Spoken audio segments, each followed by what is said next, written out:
First way, find out strong reason. कार्य कारण सिद्धांत के मुताबिक हम अपना जो भी कार्य करते हैं उसके पीछे कोई ना कोई कारण अवश्य होता ही है। हम जो भी बैड हैबिट करते हैं उसके पीछे क्या कारण है वह हम सभी को मालूम होगा, और उस कारण से हमारा मानसिक एवं बौद्धिक विकास नहीं होता, यह भी हमें मालूम है।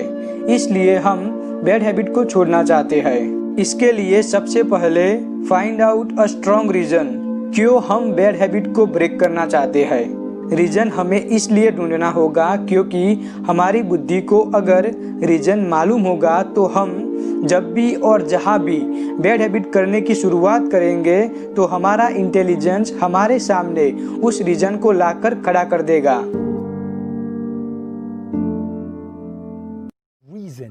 You need a really powerful reason for why you're making this new change in your life. If you don't have a deep, profound reason in your life, it'll be really, really difficult. I'll give you an example. If someone says that they want to quit drinking alcohol just because they want to do it, it's different from someone saying, I want to quit drinking alcohol because I want to save my family. I want to keep my family together, and this habit is ruining our interactions, and so I really want to kick this habit. Notice the difference in reason, right? Even if we want to learn something, it's like, oh, I want to learn to play an instrument. Why? Oh, just because I feel like it. Or I want to learn to play an instrument because I want to propose by playing the piano. Notice the depth of reason. Reason is the first R that's needed to strengthen the God, and it's almost like the God building its foundation. So the monk mind is based on creating a strong sense of reason. Now, what I want you to do is choose that one thing you're trying to change in your life right now, and I want you to ask yourself, what's your real reason for wanting to change it?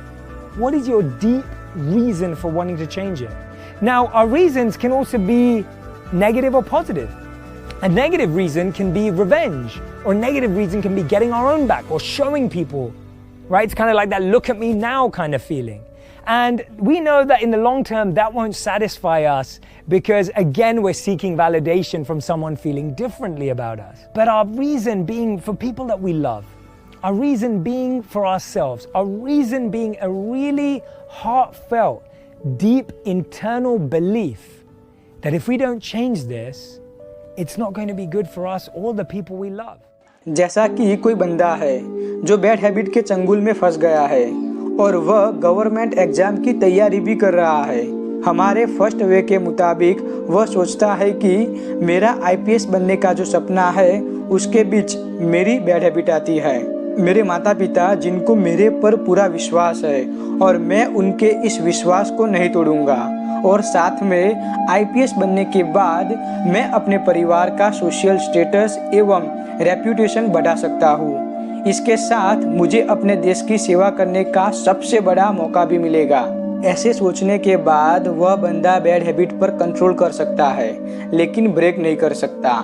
इसके लिए दूसरा रास्ता है research का। अपने strong reason को और भी ज़्यादा मजबूत बनाने के लिए हमें रिसर्च करनी होगी। इसके लिए ज़्यादा से ज़्यादा किताबें पढ़ना, ज़्यादा सेल्फ स्टडी एवं सेल्फ ऑब्जर्वेशन करना, अपने मित्र के साथ उस विषय पर खुलकर चर्चा और चिंतन कर सकते हैं ताकि हम अपनी बैड हैबिट को ज़्यादा से ज़्यादा समझ सके एवं उसको छोड़ने के लिए सीरियस हो जाए।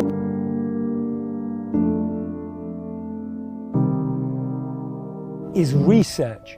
Your reason is given more ammunition and depth through good research. What I mean by that is you may pick up the phone to a coach. You may speak to someone who's already mastered that habit. You may focus on reading about books and watching documentaries and listening to podcasts about that subject. The more you absorb information, the more likely you are to create transformation. Remember that. The more you absorb information, the more you're likely to create transformation, because now you have so much research that is consistently convincing the God to help convince the senses. Every time you want something or see something or chase something, the God can say, but do you remember when we read that study? Do you remember when we watched that documentary? Do you remember when you spoke to that coach? And all of a sudden, you have so much more reasoning power when you research. So the second step is research, and the best way are books, podcasts, and people, right? Books, podcasts, and people are the best forms of research. When you want to create a habit change in your life, make sure that what you listen to, what you read, and what you speak about is about the subject you're trying to grow in. When you immerse yourself in that way, you will see maximum impact in your life. Third way, replace. जिस bad habit को हम break करना चाहते हैं उसके बदले में good habit को रिप्लेस करना होगा और उसके साथ अपने गोल पर ज्यादा ध्यान देना होगा ताकि हमारा मन बैड हैबिट के बारे में फिर से विचार न करे। Fourth way, repetition. इन 3 बातों को हम जितना ज्यादा रिपीट करते रहेंगे उतना ज्यादा हमारा मन मजबूत बनता है और हमारे इंटेलिजेंस में एक तरह का सेल्फ कॉन्फिडेंस डेवलप होता है। इसके बाद तो हम अपनी खुशी को बयां नहीं कर पाते और हमें लगता है कि हमने एक सबसे बड़ी और कई वर्षों से चल रही जंग को जीत लिया हो। लेकिन 1 मिनट रुको, क्योंकि दुश्मन अभी भी जिंदा है और किसी भी समय हम पर हमला कर सकता है। इसके लिए हमें अपने सेनापति यानी हमारे इंटेलिजेंस को ज़्यादा मजबूत बनाना होगा, क्योंकि सेनापति जितना ज़्यादा मजबूत होगा उतना ही जंग खेलने में मज़ा आएगा और हम डटकर उसका सामना कर पाएंगे। इसके लिए दुश्मन के 3 वीक पॉइंट है जिसको हमें समझना होगा, जिसे हम 3 प्रैक्टिकल टिप्स कहेंगे। First practical tip, find out trigger point. हम जिस बात को देखकर, सुनकर या फिर सोचकर अपनी बैड हैबिट को दोहराते हैं उसको ही ट्रिगर पॉइंट कहते हैं। जैसा कि स्मोकिंग करने वाला बंदा किसी को देखकर या फिर स्मेल की वजह से या जब स्ट्रेस में होता है तब स्मोकिंग करता हो, तो यह सब उसके ट्रिगर पॉइंट है। हमारे इस वीक पॉइंट को देखते हुए बड़ी बड़ी कंपनियां जैसा कि लेज, अमेज़न, कोका कोला एवं बड़े बड़े शॉपिंग मॉल हमारा इस्तेमाल करते हैं। यह कंपनियां अपने प्रोडक्ट के टेस्ट, साइज, कलर, प्राइस इन सभी पर बहुत सारे एक्सपेरिमेंट करते हैं। उसके बाद उस प्रोडक्ट को किसी सेलिब्रिटी की मदद से हमारे सामने अलग अंदाज में पेश किया जाता है और हम बार बार उसे खाते और खरीदते हैं। Second practical tip, make it simple. Good habit बनाने की और बैड हैबिट तोड़ने की प्रोसेस को सिंपल बनाना होगा। जैसा कि किसी बंदे को सुबह 8 बजे तक सोते रहने की बैड हैबिट को तोड़ना है तो शुरुआत उसको धीरे से करनी होगी।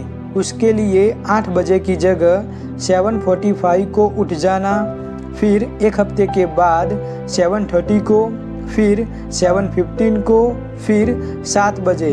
ऐसे करके वह बंदा 3 महीने के बाद सुबह 5 बजे उठने लगेगा। Third practical tip, improve every day. सुबह जल्दी उठने के लिए हमें अपने रूटीन में, अपनी छोटी छोटी आदतों में बदलाव लाना होगा और उनको ज़्यादा से ज़्यादा इम्प्रूव करते रहना होगा। जैसा कि सुबह जल्दी उठने के लिए जल्दी सोना आवश्यक है और उस वक्त अपने मोबाइल से बिल्कुल दूर रहना होगा। सोते समय अपने मोबाइल को अपने बिस्तर से दूर रखना ताकि सुबह जब अलार्म बजे तो उसे बंद करने के लिए मजबूरन उठना ही पड़ेगा। इस तरह से इम्प्रूवमेंट कर सकते हैं। इन 7 बातों को ध्यानपूर्वक करने से हम बैड हैबिट को आसानी से ब्रेक कर सकते हैं। तो फिर मिलते हैं नेक्स्ट सरप्राइजिंगली एपिसोड में। और इसके साथ दोस्तों मेरा आपको सजेशन है कि इस चैनल को जरूर जरूर जरूर सब्सक्राइब करें ताकि सफलता की इस रेस में हम साथ में दौड़ सके। धन्यवाद। स्वस्थ रहो, मस्त रहो, हंसते रहो।